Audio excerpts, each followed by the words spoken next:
नमस्कार साथियों, मैं लाल सिंह ठाकुर। आवाज़ लोकतंत्र के न्यूज़ चैनल में आप लोगों का सभी का स्वागत है। साथियों, हर समय आप लोगों ने देखा है, सुना है, न्यूज़ चैनलों में देखा है, अखबारों में पढ़ा है, मोदी सरकार की ईडी जो है हर समय चर्चे में छाया रहती। और छाए रहने के पीछे एक कारण भी। अधिकांश मामले आपने लोगों ने देखा होगा कि वो ज़्यादातर जो विरोधी पक्ष के नेता है उनके ऊपर में ईडी कार्रवाई करती। और भारतीय जनता पार्टी के जो भी नेता है वो सारे के सारे दूध के धुले जग जाहिर है। वो कोई अपराध ही नहीं करते, वो किसी प्रकार का कोई भ्रष्टाचार करप्शन ही नहीं करते। उनके ऊपर में ईडी किसी प्रकार की कोई ना जांच बैठाती है ना कोई कार्रवाई करती है। लेकिन अभी मौजूदा हालात जो है, एक बहुत बड़ा मामला सामने आया है जो किसी अखबार में या छोटे मोटे कोई न्यूज़ चैनल में नहीं आया।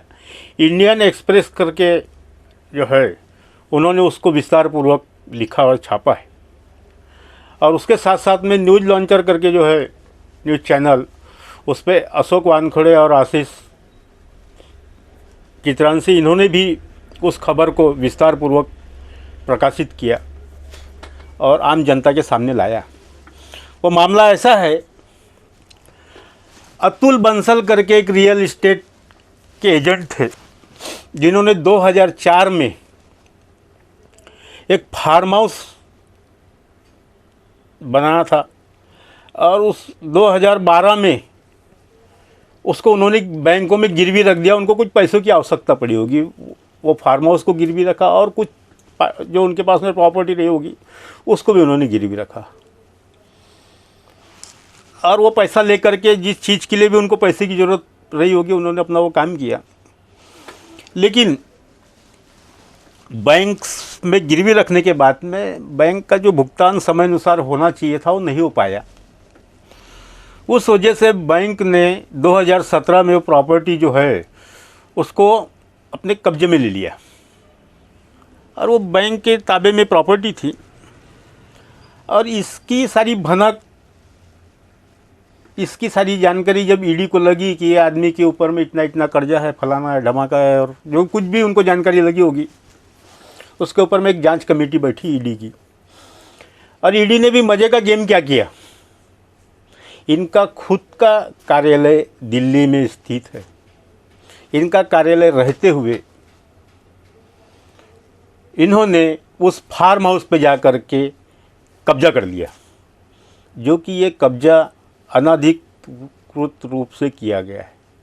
किसी भी प्रॉपर्टी के ऊपर में किसी व्यक्ति ने अगर कर्ज लिया हुआ है और वो बैंक में गिरवी है और उस गिरवी जो है उसके विरोध में अतुल बंसल जो है इन्होंने न्यायालय में मामला दायर कर रखा हुआ है। वो मामला न्यायालय में चल रहा है, विचाराधीन है। और उस प्रॉपर्टी को आप जा कर के कैसे कब्जा कर रहे हो, कैसे उसको जब्ती कर रहे हो। जब्ती भी अगर कर रहे हो, जांच के दौरान अगर आप जब्ती कर रहे हो तो उसका भी एक नियम है, एक प्रावधान है कि आपको बैंक से और जिस बैंक से उन्होंने कर्जा लिया उस बैंक से एनओसी लेना होगा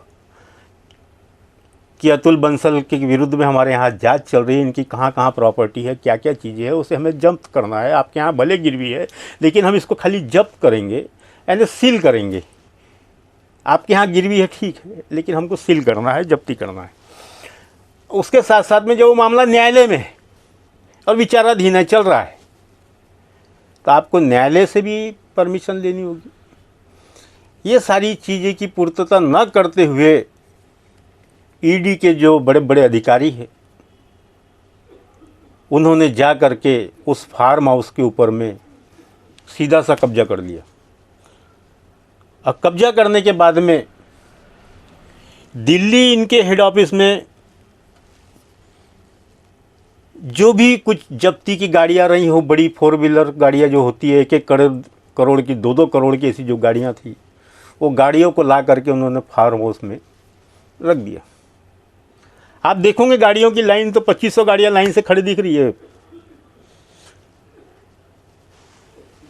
जो कि ये अधिकार उन्हें किसने दिया, ये परे वहाँ कब्जा कर लिया। कब्जा करने के बाद में जहाँ पे भी ईडी की छापेमारी होती थी, कार्रवाई होती थी, उसका संचालन, उसकी तपास, वो जो फार्म हाउस पे इन्होंने अवैध रूप से कब्जा किया ईडी के अधिकारियों ने, वहाँ से किया करते थे, जो कि वो कार्यालय अनाधिकृत है। इसकी जांच और कार्रवाई के सारे प्रोसेस जो है वो दिल्ली कार्यालय से होना चाहिए, लेकिन दिल्ली कार्यालय से न करते हुए अगर वो ईडी के अधिकारी उस फार्म हाउस में बैठ करके किसी भी प्रकार की अगर जांच कर रहे हैं, तपास कर रहे हैं, तो वो भी संदेह के घेरे में है। उसके ऊपर से ये लगता है कि इस कार्यालय में बैठ करके सारे मामलों की मांडोली होती है, उन मामलों के ऊपर में सौदेबाजी होती है, जो मामले सलट गए वो मामलों की फाइल वहाँ क्लोज हो जाती है, वो मेन मुख्यालय कार्यालय तक नहीं जाती। इसका मतलब तो ये हो गया, जो मामले नहीं सलट रहे हैं इस फार्म हाउस में बैठ करके या नहीं सेटल हो पा रहे हैं, वो मामले दिल्ली में जो इनका मुख्यालय है ईडी का, वहाँ भेज दिया जाता है। यहाँ तक कि उस फार्म हाउस में इन्होंने किचन तक बना के रखा है।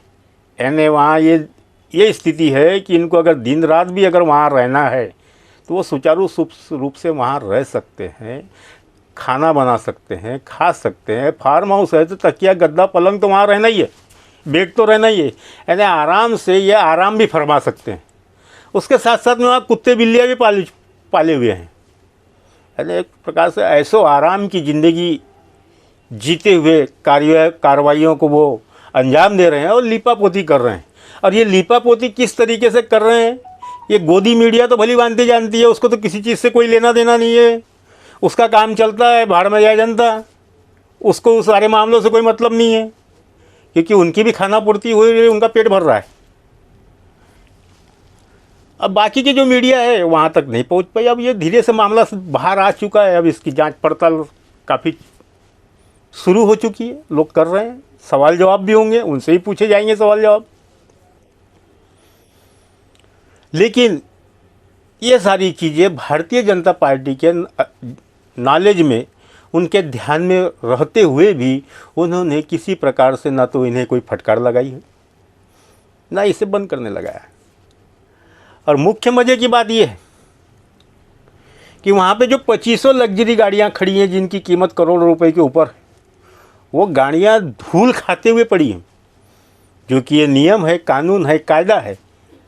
जिस भी व्यक्ति को आपने किसी आरोप में गिरफ्तार किया और उसकी प्रॉपर्टी अगर आपने जब्त किया है, सीज किया है, और न्यायालय से मामला जब वो ख़त्म हो जाएगा, तो कोर्ट से जब वो न्यायालय से सुपुर्दनामा लाएगा, तो जिस हालात में उसकी गाड़ी थी उस हालात में ही वो गाड़ी उसको लौटाना है।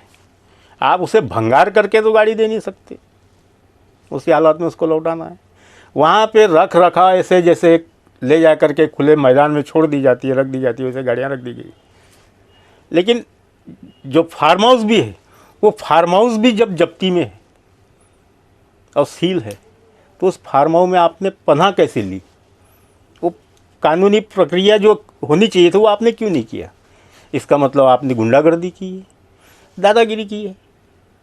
बैंक तो चाहती है कि मामला कैसे भी करके सुलझ जाए और हमने दिया हुआ कर्ज हमको मिल जाए।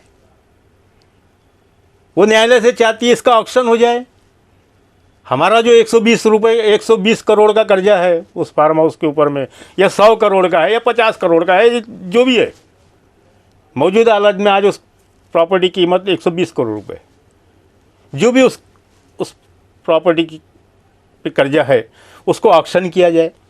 ऑक्शन करके हमारा जो पैसा है बैंक का वो हमें लौटा दिया जाए, और बाकी पैसा जो है अतुल बंसल जो है, उनके जो भी रिश्तेदार हैं, जो उसके हक के दावेदार हैं, उन्हें मिल जाना चाहिए था और दे दिया जाए।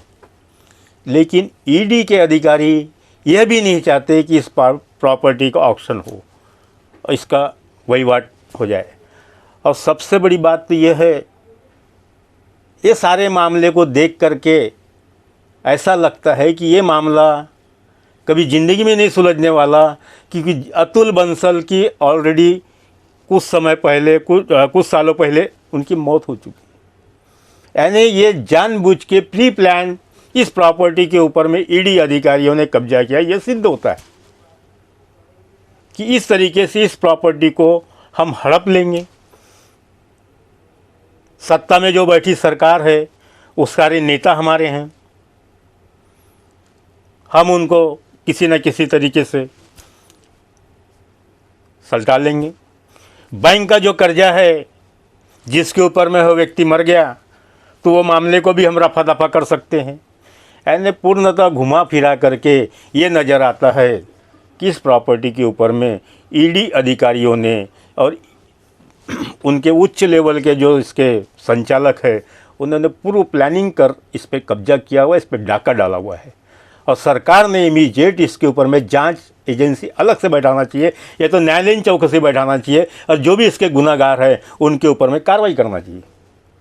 आज अगर ये थोड़ी देर के लिए मौजूद हालत में नहीं भी करते हैं, लेकिन आज नहीं तो कल वर्तमान में जो भी चुनाव के बाद में परिस्थितियाँ खड़ी होगी, कोई ना कोई तो इसके ऊपर में कार्रवाई के लिए, चाहे विपक्षी लोग हों, नेता हों, या भी विपक्ष में बैठे जो भी तमाम पार्टियां हैं, वो ऑब्जेक्शन ले। पर उसके पहले तो हमारे यहाँ जो न्यायपालिका है, न्यायालय है, हाई कोर्ट है, सुप्रीम कोर्ट है, सारी चीज़ें हैं, उन्होंने भी संज्ञान लेना चाहिए कि इस प्रकार से जो डकैती चल रही है, इस डकैती पे अंकुश लगाना चाहिए। नहीं तो आज एक अतुल बंसल के साथ में हुआ है, ये हरकतें कल चल के और भी किसी एक पूंजीपति वर्ग के साथ में हो सकती है। यानी आप ये सोच सकते हो, जब्त की हुई प्रॉपर्टी पे ये कब्जा करके डेरा डाल के बैठकर उसका संचालन वहाँ से अपने कार्यालय का कर रहे हैं, जो कि ये अवैध है, गलत है। उन्होंने कोई किराए से नहीं लिया है, कोई भाड़े से नहीं लिया है। जो उस प्रॉपर्टी को सीज कर दिया जाता है ना, उसके ऊपर में एक लॉक लग जाता है, पेपर लगा के लिख दिया जाता है कि ये डिपार्टमेंट के द्वारा, ये बैंक के द्वारा, ये न्यायालय के द्वारा ये प्रॉपर्टी सील की गई है। तो आपने उसका ताला खोला कैसा? इसका मतलब आपने अपनी उसकी धाक बताई, गुरूर बताया हुआ है। कल चल के जिस तरीके से आज आप उस फार्म हाउस का उपयोग कर रहे हो, कहना तो नहीं चाहिए मुझे, वहाँ पे आपने लॉकअप खोल के रखा हुआ है। अगर किसी प्रकार से किसी बड़े शराब उद्योगपतियों को आप अगर छापा मारते हो, ट्रकों से अगर शराब जब्त करते हो, तो इसका मतलब ये है कि वो जब शराब जब वहाँ ले जाके आप रखोगे, जैसे गाड़ियाँ रखे हुए, तो क्या फिर वो शराब की बोतलें रोज़ निकाल करके आप पियोगे? और कोई सवाल उठाएगा तो ये बोलोगे कि नहीं, ये तो जब्ती में है, जैसे आपने क्या बोलते हैं उसके ऊपर कब्जा करके रखा है। कल चल के किसी पूंजीपति वर्ग के फैमिली को अगर आप गिरफ्तार करते हो, लॉकअप में ले जा करके डालते हो, तो क्या उस महिला के साथ में आप उसे इस्तेमाल करोगे? बहुत ही गंदी सोच है आप लोगों की। यानी जिस चीज़ को आप जांच के दायरे के अंतर्गत वो कर रहे हो, उसका आप इस्तेमाल कैसा कर रहे हो? ये अधिकार आपको दिया किसने? इसके ऊपर में तमाम लोगों ने भी आवाज़ उठाना चाहिए, अखबारों ने उठाना चाहिए, बड़े बड़े जो चैनल्स हैं उन्होंने भी उठाना चाहिए, पत्र व्यवहार करना चाहिए, सरकार से करना चाहिए, ईडी मुख्यालय से करना चाहिए। और जहाँ तक ये शुरुआत हो चुकी है, क्योंकि जिस तरीके से न्यूज़ लॉन्चर ने ये मामला जनता के सामने लाया, और हमने भी न्यूज़ लॉन्चर के न्यूज़ चैनल में ये सारी चीज़ें देखा, अशोक वानखेड़े जी ने जिस तरीके से इसको प्रस्तुत किया हुआ है, उसके ऊपर से तो साफ नज़र आता है कि बहुत बड़ा इन्होंने ईडी अधिकारियों ने डकैती ही डाली जाए, कही जाए तो कोई हरकत नहीं आती। और मुझे ऐसा लगता है, मुझे ऐसा विश्वास है कि अब ये मामला जल्द से जल्द सार्वजनिक होगा, और इसके ऊपर में कोई ना कोई जांच, चाहे फिर वो हाई कोर्ट की हो या सुप्रीम कोर्ट की हो, मुझे ऐसी आशा है कि जल्द से जल्द बैठेगी और ईडी अधिकारियों को फटकार इस पे लगेगी। और जहाँ तक ऐसा ना हो कि इनके ऊपर बड़े से बड़े लेवल के ऊपर में कोई कार्रवाई भी हो जाए और कटघरे के पीछे जा करके खड़े हो, क्योंकि आज अगर ये नहीं होते हैं तो इनका मनोबल और बढ़ेगा, और वो काफ़ी निंदनीय और बहुत ही दुखद रहेगा। धन्यवाद साथियों।